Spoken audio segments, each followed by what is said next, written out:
All right, guys, going to be getting into the sleepers and the shoulder shrug plays here for the AT&T Byron Nelson. And I'm telling you guys right now, I feel pretty good about the sleepers and the shoulder shrug plays. Like, these are going to be pretty accurate, hopefully. You never know for sure, but I'm feeling pretty good about these ones this week. Let's get into them right now.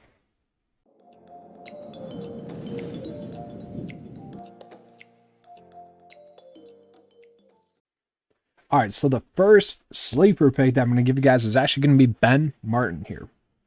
Bet you did not see me starting this video going Ben Martin. All right, so as you guys can see though, 34th place finish here at the Valero Texas Open. Good sign there. Texas-based courses. That's why I'm using for comp course history. We like to see that. Actually, I'm out 33rd stat rank wise, which we can look at the stats. It's not that good, but for this week, not that bad. Top 15 in the model actually, which I did not see that coming. Really shocking there. And it's kind of like one of those things where I saw the price point. I'm like, why is Ben Martin price this high? Then I checked out him on the model. I'm like, oh, top 15 in the model. Kind of makes sense. And we look at the recent form wise, kind of makes sense as well. 11th last week, probably why he's getting the price bump, but he also had the 9th place finish at the Corrales. So, maybe Vegas, maybe DraftKings is kind of factoring the fact that, been playing some good golf, casually popping up as well. 7.4 is going to be a good price point for him, and he does feel like a naturally good price sleeper for, anyone this week if they want to go with someone like Ben Martin. That's a pick that does make a lot of sense to me. And now for the last few picks, we're going to pull them up here on the other side, the other sheet here. It's going to be Keith Mitchell is going to be the first one I'm going to start off with. If you're seeing Josh Teeter there, that's from another video from the fades and value plays. Make sure to check that out. But Keith Mitchell, he's going to be priced at 8K this week. And Keith Mitchell is the exact player that, would play well at an event like this, a course that's set up like this. Not going to play well at those other courses that we saw earlier in the year. He shouldn't play. This is a much better suited course for him. So, 17th at the Valero Texas Open, we like that. 3rd place finish last week. It does seem like he is coming into some, relatively good golf, making the cut in his last 4 starts. More of a sleeper pick, not someone you want to trust, obviously, but I think he will present some upside for you. Then going along with that, maybe someone you can trust a little bit more, but has equally the same amount of upside, or maybe even a little bit more, is going to be Cameron Champ. Cameron Champ, finally played well in his last 2 starts. He's a guy who is a world-class player, I would consider. He just had a really, really rough stretch there for a good 2.5 months. Seems like he's figured it out. Seems like, going to be a quality pick for you guys to pick as a sleeper pick. Maybe someone you throw into some of your builds at 5-10% with the hopes of him potentially going on and winning. He's at a natural price point where you might end up on him a decent amount. And then talking about the last sleeper pick, it's going to be Sergio Garcia. Sergio Garcia is going to be a good stat fit, has played well at courses like this previously.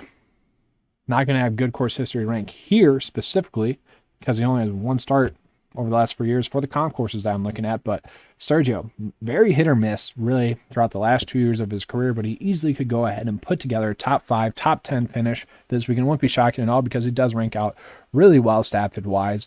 As we can see, he's going to be a top 6 stat fit this week. So I really don't mind Sergio Garcia this week as a pick. Now we're going to get into some of the shoulder shrug plays, which the shoulder shrug plays are going to be kind of natural landing spots. Some players that if you end up on them as the last player in your build, you're not going to rebuild your whole build. The whole goal of PGA DFS is to make the best lineup possible. And sometimes that's just ending up on someone and saying, F it, I'm good with this build. The first F it shoulder shrug play is going to be Charles Schwartzel. Charles Schwartzel has been playing some great golf as of recently. He has made the cut in his last 5 starts on tour. And he's been progressively getting better. That's what we want to see, is a player getting better in each start. Charles Schwartzel has been doing that. He's actually a player, and one of my few 6-for-6 lineups last week, if Abraham Answer would have won, it might have actually finished pretty well because that lineup had Charles Schwartzel in it. So, I'm kind of just going to go back to the love of Charles Schwartzel this week. 8.1, that's a lot to pay up for him, but we're kind of just paying up for that recent form with him. Same thing for someone like Luke List, where, man, I don't love it. Probably more of a sleeper pick. But he's also not someone you want to go out ready to play, but he's someone where a course like this, if I end up on him on my last player into my build, I'm kind of just okay with it. Kind of okay with factoring in the fact that it might get a miscut or I might get a top 6 finish, a top 20 finish, and I'd be okay with that. I know that's risky, but I know I'd be fine with Luke List at that price point as the last player in my build, someone that I don't want to go crazy with. Now these last 2 are players that I probably could have made sleeper picks, but I do feel a little bit better about them as picks as a whole. and there's someone I might need to revisit when I'm making my player pool. So the first one is going to be Matt Kuchar. Matt Kuchar, 8.6. Course history-wise, comp course history-wise, Valero Texas Open recently, 12th place finish. And then the Valero Texas Open in 2019, finished 7th there. Great starts there. Recent form-wise, miscut the Masters. Really didn't expect him to play well there, but other than that, 3rd at the Dell Match Play, Texas-based event. 12th at the Valero Texas, Texas-based event. And then 20th at the RBC Heritage. You know, Matt Kuchar has not been playing well, but he was figuring out ways to make the cut in other events. And, you know, it does rank out top 20 in the model. I actually don't mind Matt Kuchar. I might have to revisit him and put him into a lot more of my builds, which kind of is a little bit scary, but I don't mind him as a pick. And then the last one is going to be a value play for me last week, who I ended up withdrawing. It's going to be Camilo Villegas. Got to see if he's going to play again this week. But, you know, given the recent form, I don't mind him as a pick. We look at his, you know, made cuts recently.